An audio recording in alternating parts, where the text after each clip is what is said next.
स्वस्ति पन्थामनुचरेम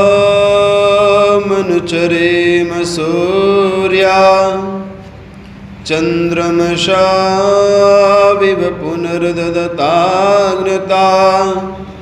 जानता संगमे महे। ॐ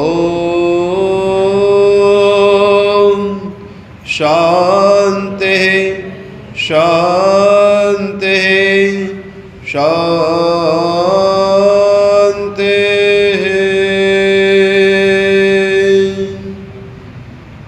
ओम। आर्य समाज के प्रधान उदयवीर जी, मंत्री श्री सत्यपाल जी,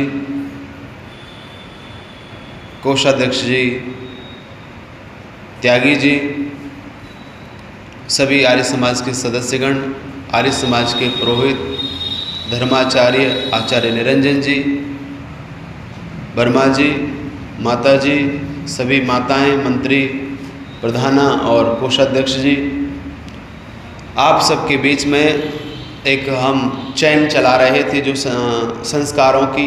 पिछली बार मैंने 16 संस्कारों में से कुछ संस्कारों पर विषय रखा था और आज पुनः उसी विषय को पूर्णता की ओर लेकर के चलेंगे। हमारे संस्कार, मैं पुनः पिछले विषय को थोड़ा सा दोहरा लेता हूँ जिससे आप सबको पुनः वही स्मृतियाँ आपकी जागृत हो जाएंगी और विषय को हम अच्छी प्रकार से जान पाएंगे। तो 16 संस्कारों की बात जब आती है, 16 संस्कारों की जब बात हम करते हैं, निर्माण की प्रक्रिया का एक बहुत बड़ा हिस्सा महर्षि दयानंद जी ने संस्कार विधि नामक पुस्तक में विस्तार से वर्णन दिया है और उसका और विस्तार वर्णन डॉक्टर सत्यव्रत सिद्धांत अलंकार ने एक पुस्तक लिखी है जिसका नाम है संस्कार चंद्रिका। एक पुस्तक है संस्कार समुच्चय। ये दोनों पुस्तक विज्ञान से युक्त संस्कारों को बड़े तार्किक के आधार पर इन पुस्तकों का निर्माण किया है। तो आप उन पुस्तकों को भी देख सकते हैं। बड़े ही गजब का विषय है संस्कार।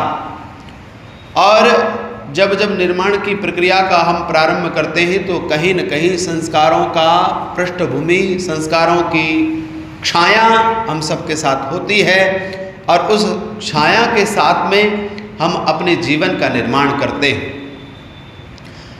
इसी परंपरा को हम ध्यान में रखते हुए आर्य समाज बीटीगंज रुड़की में हर रविवार को आर्य समाज का सत्संग होता है। पिछली बार मैं आया था, इस बार पुनः आप सबने बुलाया है। आप सबका आभार, आपका बहुत बहुत धन्यवाद। संस्कारों की बात करते हैं तो पहला संस्कार हमारा था गर्भाधान। गर्भाधान संस्कार था। माता पिता संस्कार के लिए एक संकल्प करते हैं और संकल्प करते हैं कि एक पुण्य आत्मा को अपने घर में प्रवेश कराने के लिए गर्भाधान की आवश्यकता होती है। लेकिन उससे और पूर्व चले जाएं तो एक आचार्य के सानिध्य में पढ़ा हुआ व्यक्ति, आचार्य, विद्वान, एक पुत्र, एक पुत्री जब वहाँ से निकल करके ब्रह्मचर्य का पूरा पालन करके निकलते हैं, निकल करके दोनों विवाह करते हैं और जब वो दोनों विवाह करते हैं तो पुण्य आत्मा उसके गर्भ में प्रवेश करती है। तो ये परंपरा तो गुरु से चलती है, आचार्य से चलती है, निर्माण से चलती है। जब यहाँ से गर्भाधान की प्रक्रिया शुरू होती है तब आप कह सकते हैं कि एक पुण्य आत्मा, एक विशेष आत्मा आपके घर में जन्म लेने वाली होती है। बहुत सारी आत्माएं ऐसी हैं जो इंतजार कर रही हैं कि कोई विशेष पुरुष, कोई विशेष स्त्री मिले, एक माँ के रूप में मिले, एक पिता के रूप में मिले, जिसके कारण मैं उसके गर्भ में जाऊं और उसके घर में निवास करना प्रारंभ करूं। लेकिन ऐसे बड़े ही सौभाग्य कम मिलते हैं, क्योंकि योग्य आदमी कम, रिक्शा वाले लोग ज़्यादा हैं, जिस वजह से आत्माएं, अच्छी आत्माएं नहीं आती। इससे यह पता लगता है कि कोई व्यक्ति कह रहा है कि मनुष्यों की संख्या बढ़ रही है तो पुण्य अच्छे होंगे, ऐसा नहीं है। अच्छे पुण्यों की वजह से मनुष्य बनता है तो बात सही है, लेकिन सामान्य मनुष्य बनना ये पुण्यों के काम नहीं है। श्रेष्ठ मनुष्य बनना, महापुरुष बनना, आदर्श गृहस्थी बनना, आदर्श पिता बनना, आदर्श आचार्य बनना, यह पुण्य का काम हो सकता है। लेकिन सामान्य जनसंख्या अगर बढ़ रही है, मलेच्छों की बढ़ रही है, और आप कहें कि ये तो पुण्य है, तो ये पुण्यों का प्रताप नहीं है। इसको दूसरे दृष्टि से सोचिए। जिसके बहुत ज़्यादा कर्म खराब हैं और 50-50 हैं, तब उस व्यक्ति को केवल सामान्य मनुष्य का जन्म मिलता है, केवल सामान्य। और सामान्य मनुष्य जन्म लेना पुण्य का काम नहीं है। पुण्य का काम वो है कि आपके घर में एक पुण्य आत्मा, एक श्रेष्ठ आत्मा, ऋषि पैदा हो रहा है तो आप पुण्यात्मा हैं। अन्यथा केवल पैदा करने वाली स्थिति हो रही है तो इसको पुण्यात्मा नहीं कहेंगे। आपने देखा होगा इस बार बहुत सारे मच्छर ज़्यादा से ज़्यादा पैदा हो रहे हैं, पशु पक्षी कम हो रहे हैं, लेकिन मच्छर पैदा ज़्यादा हो रहे हैं। इससे ये पता लग रहा है कि कहीं न कहीं पुण्यों का जो प्रभाव है वो कम हुआ है, और मनुष्यों में भी श्रेष्ठता का अब चुनाव नहीं हो रहा है, अच्छे लोग कम हो रहे हैं। इसका मतलब है पुण्य कम हो रहे हैं। तो यह कहाँ से प्रक्रिया चलती है, सभी ध्यानपूर्वक सुनेंगे, बड़ा अच्छा विषय है। और जब आत्मा को संकल्प करता है माता और पिता के रूप में, और वो चाहता है कि एक अच्छी आत्मा, एक श्रेष्ठ आत्मा, कभी कभी ऐसा भी होता है कि वो मेहनत नहीं की, लेकिन बहुत ज़्यादा पिछले कर्म थे जिसकी वजह से केवल संयोग किया और उन्हें एक अच्छी आत्मा मिल जाती है, पुरुषार्थ नहीं किया। लेकिन जो व्यक्ति पुरुषार्थ से रहित, पुरुषार्थ सहित करता है, उसके घर में अगर उसे सामान्य व्यक्ति के जीवन में एक पुण्य आत्मा आ सकती है तो वही व्यक्ति और अच्छा हो सकता था, तो उसके घर में ऋषि पैदा हो सकता था। इसलिए गर्भाधान से हम प्रारंभ करते हैं। तो गर्भाधान है, दूसरा संस्कार है पुंसवन। कौन सा संस्कार है? पुंसवन। पुंसवन संस्कार है दूसरे महीने पर और तीसरे महीने के बीच में होता है कि आत्मा अंदर आ गई है, आकर के अपना स्वरूप धीरे धीरे बढ़ा रही है कि नहीं, या वो वापस चली गई। इसका निश्चय करना पुंसवन संस्कार है। और उस समय आत्मा अपना धीरे धीरे उस पेट के अंदर गति पैदा करना प्रारंभ करती है। तीसरा संस्कार है सीमंतोन्नयन। सीमंतोन्नयन संस्कार है जिसमें बच्चा लगभग 7 महीने का होता है। 6 और 7 के 8 के बीच का महीने के बीच में उसका संस्कार होता है, जिसका नाम सीमंतोन्नयन है। और सीमंतोन्नयन में लगभग बच्चे का पूर्ण विकास अंदर हो जाता है। ये पूर्ण विकास माँ करती है। ये पूर्ण विकास पिता के सहयोग से होता है। ये पूर्ण विकास एक आचार्य के द्वारा संस्कारों का होता है। इसलिए जब तक तीनों की भूमिका नहीं होगी, किस किस की? पिता, माँ और आचार्य, ये 3 मिलकर के जन्म से ही बच्चे का निर्माण करते हैं। अगर ये 3 जन्म से नहीं होंगे साथ में तो निर्माण रुक जाएगा। केवल माता पिता हैं श्रेष्ठ, लेकिन आचार्य भी तो श्रेष्ठ चाहिए, क्योंकि सारी दुनिया जितनी भी पैदा हुई है वो 3 से हुई है। दुनिया में जो कुछ है वो तीन है, ईश्वर, जीव, प्रकृति।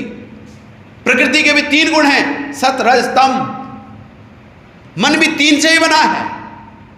यानी ये सारे के सारे हम लोग कहते हैं तीन तिगाड़ा, ये गलत है, जबकि सब कुछ तीन से ही पैदा हुआ है।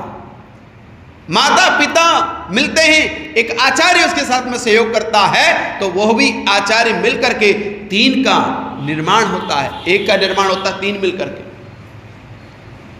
इस संसार को परमात्मा जब रचता है तो इस प्रकृति और जीवात्मा के सहयोग से इसकी रचना करता है, तब भी तीन ही है। तो तीन का जो लोग गलत मानते हैं वो गलत नहीं है, अच्छा है। हम लोग वेद को भी मानते हैं, वो त्रैतवाद है, तीन को मानने वाला, तीन सत्ता को मानने वाला। और वेद भी तीन हैं। कितने वेद हैं आप कहीं, हमने तो आज तक 4 सुने। विज्ञान ऋग्वेद का ही भाग है, क्योंकि ज्ञान कर्म उपासना, ज्ञान कर्म उपासना यही तक था। इनको जब जिसने साक्षात्कार कर लिया वो व्यक्ति रिसर्च करेगा जिसका नाम विज्ञान है। इसलिए दुनिया में तीन की बहुत गिनती की महत्वता है। तो आचार्य, पिता और मां तीनों मिलकर के एक संतान का, एक आत्मा का निर्माण करते हैं। और वो जब आत्मा उस गर्भ में आती है, वो आचार्य बार बार उस माता पिता को संकल्पित करता है, बार बार प्रेरित करता है, तब वो आत्मा उस गर्भ में प्रेरित होती है, जिसका नाम सीमंतो नयन है।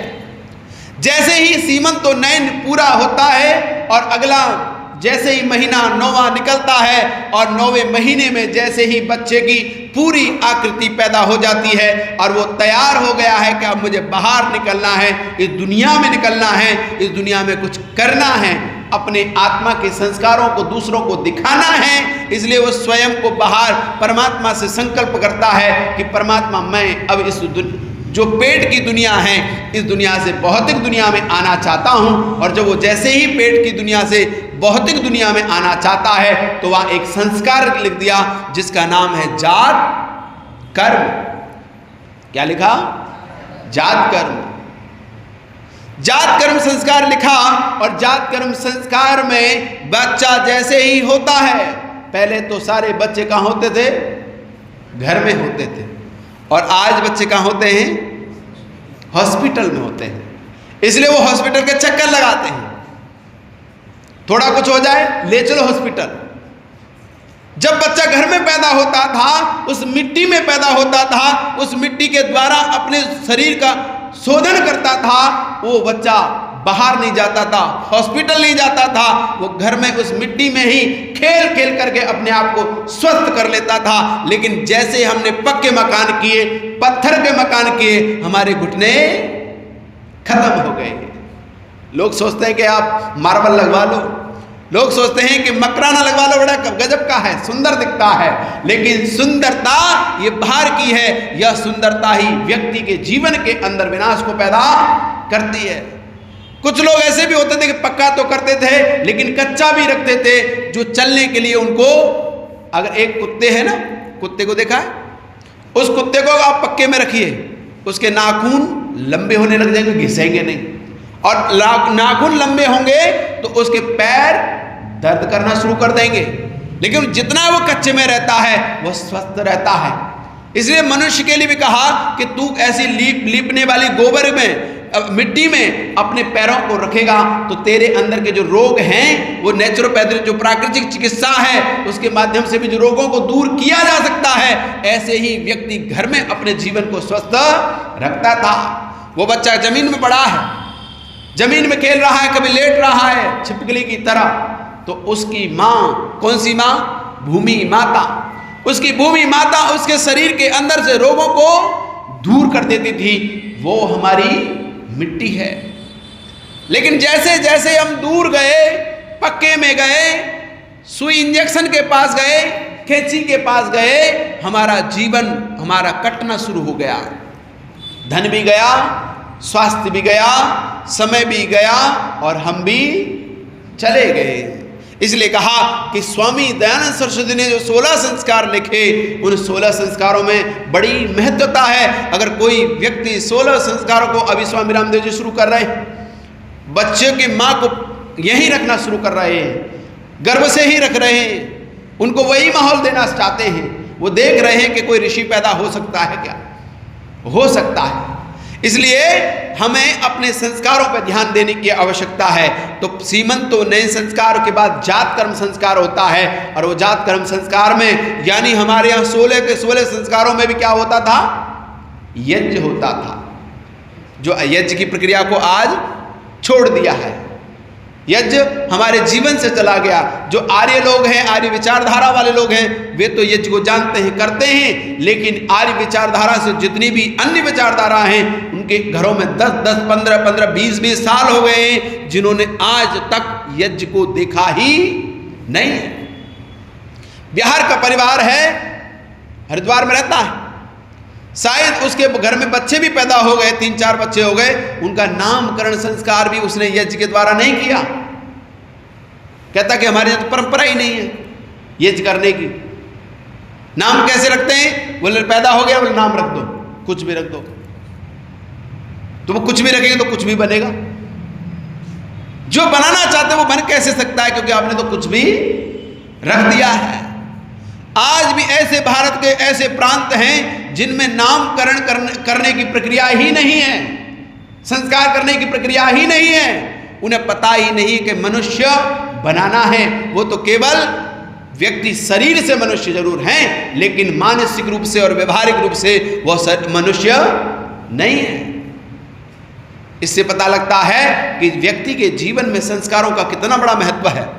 एक पुरुष के, एक स्त्री के बच्चे को जंगल में छोड़ दो, वो सीख नहीं सकता है, क्योंकि स्वाभाविक ज्ञान मनुष्य के पास नहीं है। लेकिन यही एक पशु है, उसके पास परमात्मा ने स्वाभाविक ज्ञान दिया है, तो वो सीख लेता है। इसलिए ऋषि को लगा कि इनको संस्कारों की आवश्यकता है, तो उन 108 संस्कारों में से छांट करके 16 संस्कार लिखे, और 16 संस्कारों को आपको देने का प्रयास किया कि आत्मा को अच्छे से अच्छा बनाना है, तो इन संस्कारों को अपने जीवन में धारण करो, अन्यथा आपके बच्चे भी क्या हो जाएंगे, पश्यति इति पशु।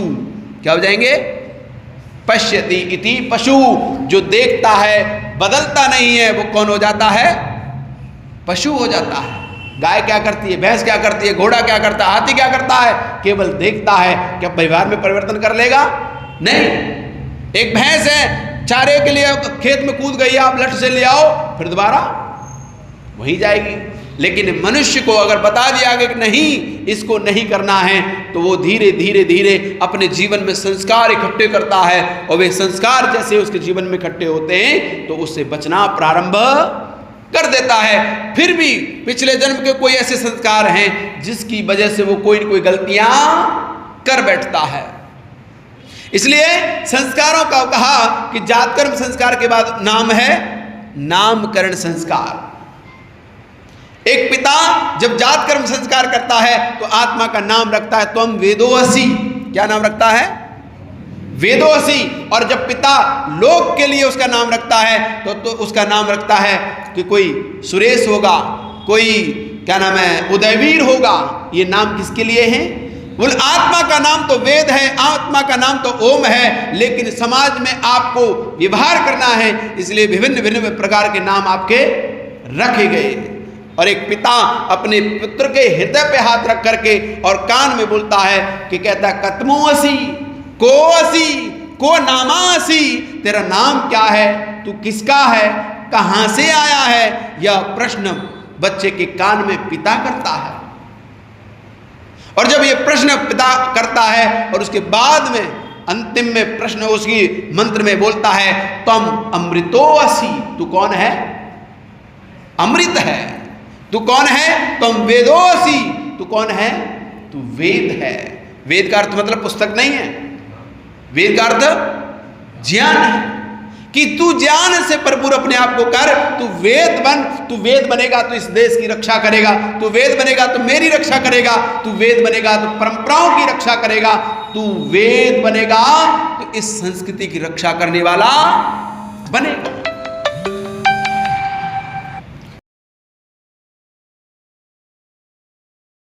पिता कह रहा है अंदर वो सामर्थ्य पैदा हो, वो जो चारों वेदों का सामर्थ्य जो आप कहते हैं, विज्ञान से युक्त हो, ज्ञान से युक्त हो, कर्म से युक्त हो, धनुर्वेद आदि से युक्त हो और आयुर्वेद आदि से युक्त हो करके अपने जीवन को परिपूर्ण बनाने वाला राम जैसा व्यक्ति हो, कृष्ण जैसा व्यक्ति बने, यही तो वेद है। आज राम को हम वेद क्यों कह सकते हैं? क्योंकि उन्होंने अपने जीवन को वेद की तरह जीने का प्रयास किया है। इसलिए नामकरण संस्कार किया, दोनों आत्माओं का नाम, आत्मा का और शरीर का नाम रखा, जिससे व्यवहार जीवन में ला सके।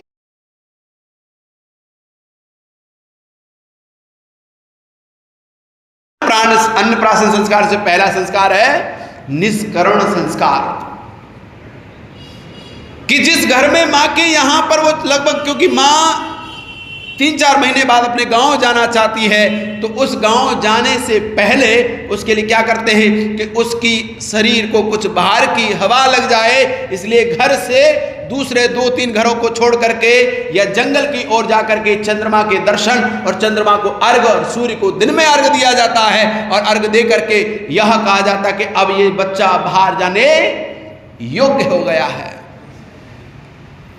और जैसे ही वो बाहर जाने योग्य होता है, और जब बाहर उसकी माँ अपने ननिहाल, उस बच्चे के ननिहाल लेके जाती है, तो वहाँ का माहौल, पर्यावरण, लोग कहते हैं इसको हवा लग गई है, कुछ लोग तो कहते हैं जब भूत चढ़ गए, भूत देखे क्या। लेकिन वात रोग होते हैं, वात के कहीं व्यक्ति को चढ़ सकती है, और वात रोग कहीं भी दर्द कर सकता है, कमर में भी हो सकता है, पीठ में भी हो सकता है, सिर में भी हो सकता है, हाथ में भी हो सकता है, पैर में भी हो सकता है। इनको वात रोग कहते हैं। ये वात व्यक्ति के जीवन में बदल सकती है, बिगड़ सकती है। इसलिए वात ना बिगड़े, इसलिए पहले ही बच्चे को थोड़ा सा घर से बाहर ले जाकर के माहौल दिया जाता है। लेकिन ये माहौल तब दिया जाता है कि जब घर में यज्ञ कर ले। निष्कर्मण संस्कार में भी पहले यज्ञ करे, और यज्ञ कर लिया प्रातः काल, फिर सायंकाल की कुछ विधियां हैं, उन विधियों को बाहर जाकर के बच्चा लेकर के माँ लेके जाए और पिता अर्घ आदि दे। लेकिन आज ऐसा हो गया है, बच्चा पैदा हुआ 21-20 महीने के बाद माँ ठीक है तो कहाँ भाग जाती है? अपने गांव। जबकि उसका गांव कौन सा था? माँ का गांव कौन सा है? जहां पर वो रहती है, जहां पर इस बच्चे का निर्माण किया, वो उसका गांव है।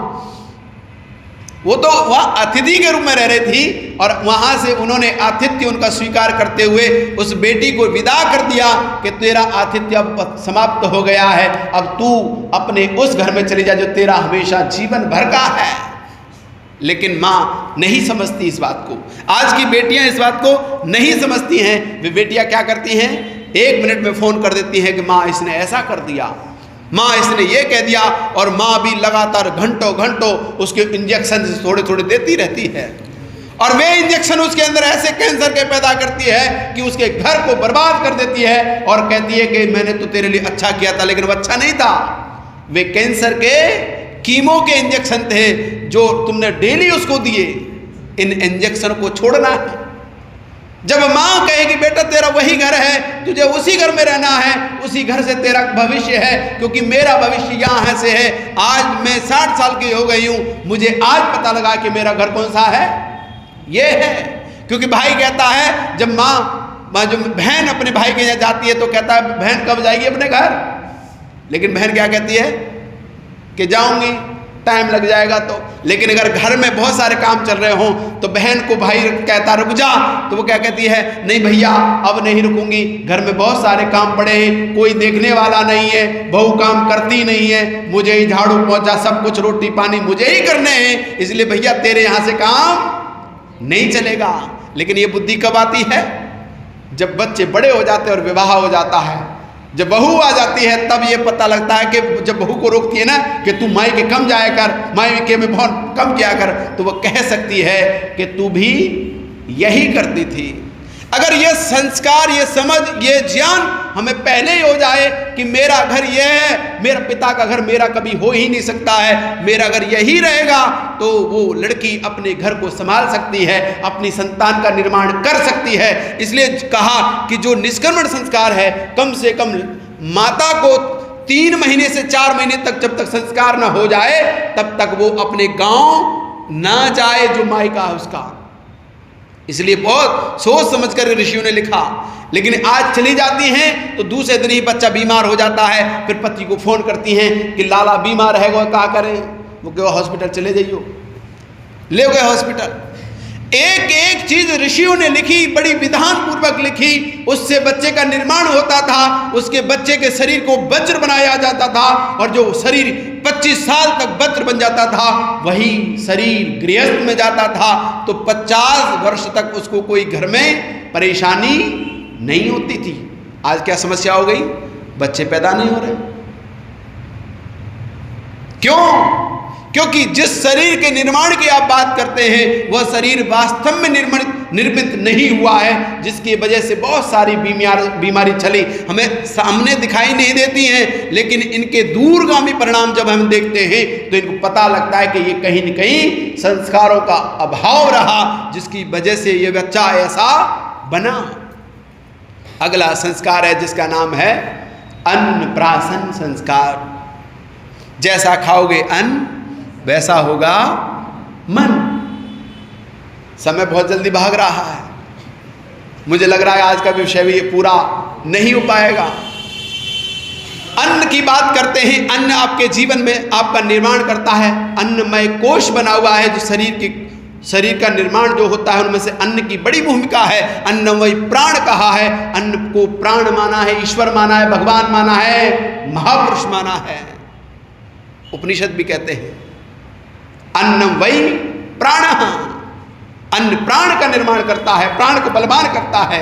इसलिए कहा कि जब बच्चे के अंदर यह सामर्थ्य आ जाए, और देखो कैसी प्रकृति है कि जब उसको अन्न खाना है तो परमात्मा उसके दांतों को पैदा कर देता है।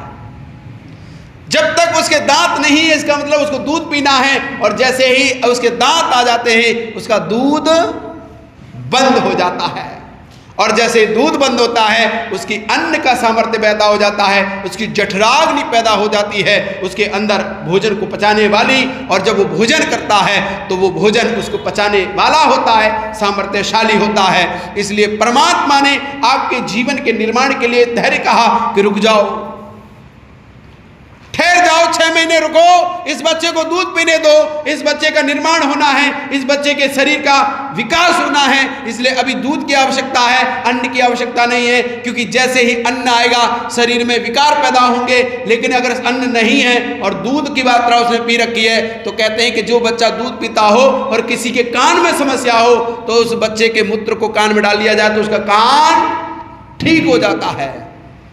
ये पवित्रता किसके अंदर है? उस बच्चे के अंदर। ऐसे ही गाय के बच्चे के अंदर जब कहते हैं जो छोटा बच्चा होता है तो उसके लिए भी कहते हैं कि उसका गौमूत्र जब पीते हैं तो वही गौमूत्र आपके जीवन को अच्छा कर देता है, विकारों से मुक्त कर देता है। लेकिन जैसे ही वो बड़ा होता है, वो गाय के रूप में बनता है, वो कुछ और बनता है, तो इस वजह से उसके अंदर वो तत्व नहीं होते हैं, क्योंकि वो पवित्रता नहीं है। इसलिए दूध की पवित्रता बड़ी अद्भुत है। कोई बछड़ा है, एक बछड़ा, उस बछड़े के अंदर आप दूध उसको मूत्र लाइए और पी लीजिए, एक गाय का मूत्र लाइए, दोनों में जमीन आसमान का अंतर होगा। क्यों? क्योंकि दूध पवित्रता की निशानी है, गंध की निशानी नहीं है। अगर दूध खराब भी होगा तो फटेगा, सड़ेगा नहीं। लेकिन अन्न को आप रख देंगे, अगर वो धीरे धीरे क्या होगा? सड़ेगा और गंध पैदा हो जाएगी, दूध पनीर के रूप में बन जाएगा फट करके। तो ये पवित्रता इस शरीर के साथ में परमात्मा ने जोड़ी कि परमात्मा बच्चे को आवश्यकता है कि जब तक उसके दांत नहीं आए तो उसको दूध ही पीना चाहिए। लेकिन माँ फिर भी कुछ न कुछ उसको मुंह वो नहीं खाना चाहता, ऐसे पकड़ी, मुंह चौड़ा किया, मुंह ले खा। माँ कह रही है, दादी कह रही है कि बेटा अभी मत खिलावे, बोले नहीं, इसे खाना सीखना पड़ेगा। कब तक पिलाएंगे दूध इसको? जब तक उसका सीमा है, उसकी सीमा में उस बच्चे का निर्माण हो रहा है। जिस अवधि उसकी दी है, उस अवधि के बाद आप उसका निर्माण करना शुरू करें, अन्न देना शुरू करें। इसलिए 6 महीने का बच्चा जब बड़ा हो जाता है, दांत उसके आ जाते हैं, तब उसको अन्न की आवश्यकता होती है कि अब तक शरीर दूर से बड़ा हुआ है, अब शरीर किससे बड़ा होगा? अन्न से। और जैसे अन्न उसके पास जाएगा, उस बच्चे का दिन दूनी रात चौगुनी के द्वारा, अब तक वो कोमल था, अब उसके अंदर क्या आएगी? कठोरता आएगी, अब वो कठोर बनेगा। जैसे जैसे बच्चा अपने अन्न का प्रयोग करता जाएगा, उसके अंदर कठोरता आ जाएगी, और 25 वर्ष का जब होगा तो उसकी शरीर का पूर्ण विकास हो जाएगा। ये बड़ी बात है, ये सामान्य बात नहीं है। ये बच्चों को क्या खिलाएं, कब तक खिलाएं, किसका ध्यान रखें, लेकिन हम जल्दी करते हैं, हमारे पास समय नहीं है। सोच रहे हैं अगर कोई ऐसे इंजेक्शन होते कि 2-3 महीने में बच्चा बाहर निकल के आ जाए, और फटाफट इन 2 दिन इंजेक्शन घी में लगाते ना, रात और रात घी इतना लंबा हो जाता है। सोच रहे हैं कि फटाफट रोटी खाए और बड़ा हो जाए, और बड़ा होकर के आज ही मेरे साथ कमाना शुरू कर दे। लेकिन जो व्यक्ति, जो संस्था, जो मनुष्य, जो पशु का निर्माण जितना धीरे धीरे धीरे धीरे होगा, मटके का निर्माण जब होता है तो वो एक दिन पहले मिट्टी को लाता है, और ला करके क्या करता है? छोड़ देता है, फिर पानी डाल के छोड़ देता है, फिर कूटता है, फिर छोड़ देता है, फिर उसमें रगड़ा लगाता है, फिर छोड़ देता है। 4-5 दिन यह प्रोसेस करने के बाद जब मिट्टी अपने स्वरूप में आती है, तब उसको उठाता है, एक गोंदा सा लेता है, चाक पर रखता है और घुमाता है, धीरे धीरे धीरे उसको आकार देता है, फिर सूखने में टाइम देता है। एक दिन में नहीं सूखता, कई दिन उसे सूखने में लगाता है, और जब वो सूख जाता है तब उसे अग्नि के अंदर रखता है कि वो लगता है कि वो अग्नि में तप सकता है। अग्नि में तपने का सामर्थ्य मटके के अंदर आ चुका है, तभी उसे वो तपने का सामर्थ्य देता है। बच्चे को तपने दो, धीरे धीरे धीरे धीरे धीरे जब उसका निर्माण होगा, जब धीरे धीरे उसका पकाव आएगा। आम के आपको लाइए, एक तोड़ करके आप उसको रख दीजिए और उस पर पाउडर लगाइए, पकने का मीठा, और वो धीरे वहीं पक करके डाली टूटे और आपने पकड़ लिया, उसके टूटने में, उसके पकने में जो स्वाद है, जो गंध है, वो आपके द्वारा किया हुआ नहीं हो सकता है।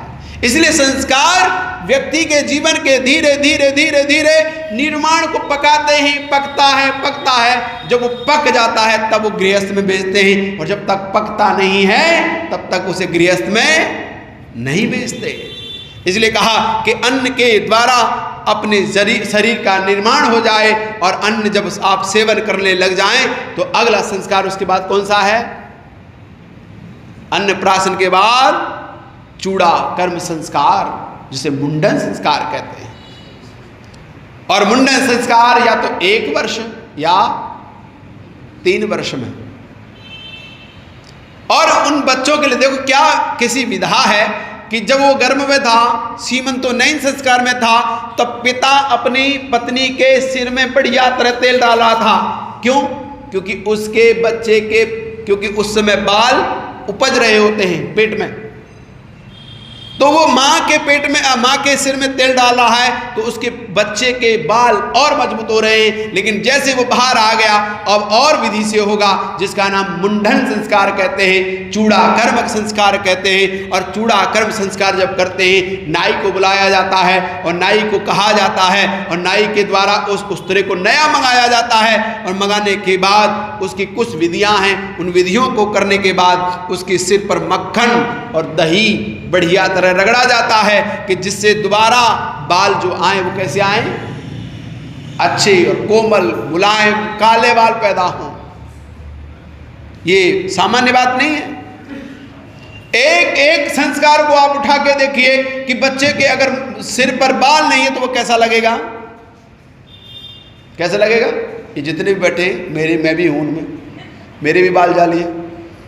और बाल होते हैं तो कैसे लगते हैं? कोशिश करते लोग, कुछ आजकल वो कैप चल गया ना बालों का, उसे चिमटी सी लगा के रख लेते हैं। मैं नहीं लगा रखा, कैसे सोचे, मेरे तो जितने हैं उतने ही हैं।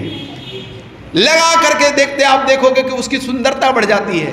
कुछ लोग और क्या करते हैं कि जी उसको लेकर घड़ी देख रहे, अभी घड़ी मत देखो, अभी 30 का टाइम है मेरा, उसको क्या करते हैं, शीशा के सामने डाई लगाना शुरू कर देते हैं। क्यों? क्योंकि काले होंगे तो सुंदर ज्यादा दिखेंगे। यानी अगर बच्चा अगर जन्म से पहले ही, यानी उसके विवाह होने से पहले उसके बाल चले जाए तो उसका विवाह होना मुश्किल हो जाता है। बोले इसके बच्चे के भी बच्चे बाल नहीं होंगे। तो उन्होंने कहा कि इस बच्चे के बाल भी अच्छे होने चाहिए, निर्माण अच्छा होना चाहिए, सुंदर दिखना चाहिए, कोमल दिखना चाहिए, प्यारा मधुर दिखना चाहिए। जब उस बच्चे के साथ में उस संस्कार को करते हैं तो उसकी सुंदरता 50 वर्ष तक लगातार बनी रहती है, जिसकी वजह से दोनों पति पत्नी के संबंध अद्भुत रहते हैं, अच्छे रहते हैं। क्योंकि पति पत्नी के संबंध में मैच्योरिटी, ज्ञान, समझ जरूरी है, लेकिन उसके साथ साथ में थोड़ी सुंदरता भी आवश्यक है।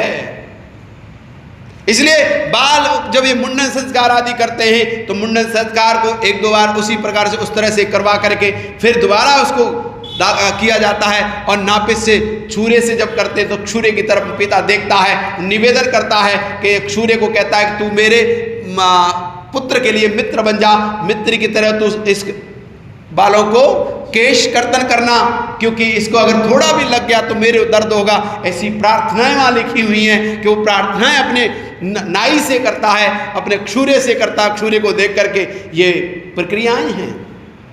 उसके बाद कौन सा संस्कार है जी?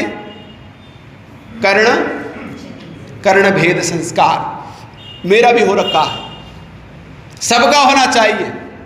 जो हर्निया की प्रॉब्लम होती है उससे अगर बचना है तो क्या करो?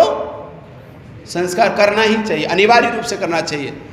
चाहे अब इस उम्र में हो, इस उम्र आप लोगों की उम्र नहीं कह रहा हूं, लेकिन 25, 30, 35 वर्ष का व्यक्ति है तो भी वो करवा ले तो भी ठीक है, लेकिन एक विधिवत हो तो उससे बढ़िया दुनिया में कुछ नहीं है। इसलिए बच्चों के मुंडन संस्कार और कर्णवेद संस्कार तो अवश्य कराना चाहिए। कर्णवेद संस्कार से कई सारी जो नाड़ियां हैं वो ब्रह्मचर्य में भी उसके लिए बड़ा लाभदायक होता है। और क्या पहनाते हैं? स्वर्ण पहनाते हैं। और स्वर्ण किस लिए पहनाते हैं? स्वर्ण पहनाने से व्यक्ति की आयु बढ़ती है, पता है? स्वर्ण पहनाने से व्यक्ति रोगी कम होता है। स्वर्ण पहनने से व्यक्ति के अंदर जैसे भस्म का प्रयोग करते हैं, स्वर्ण भस्म, रजत भस्म, ताम्र भस्म, लोह भस्म, ये भस्मों का प्रयोग करते हैं। और अगर आप अपने सोने की चीज को पानी के गिलास में रख देते हैं और सुबह उसको पी लेते हैं तो आपको रोगी नहीं होंगे, आपको रोग नहीं होंगे। इसलिए सोने चांदी का सामान्य विधान नहीं है, अद्भुत विधान है। माताओं के पास सबसे ज्यादा सोना होता है। अगर माताओं को सोना उतार दो तो बीमार हो जाएंगी, एक कारण सोना भी है। इसलिए अगर पुरुष वर्ग भी इस बात का ध्यान रखता है कि भाई अगर उसको गर्मी ज़्यादा है तो चांदी का प्रयोग कर ले।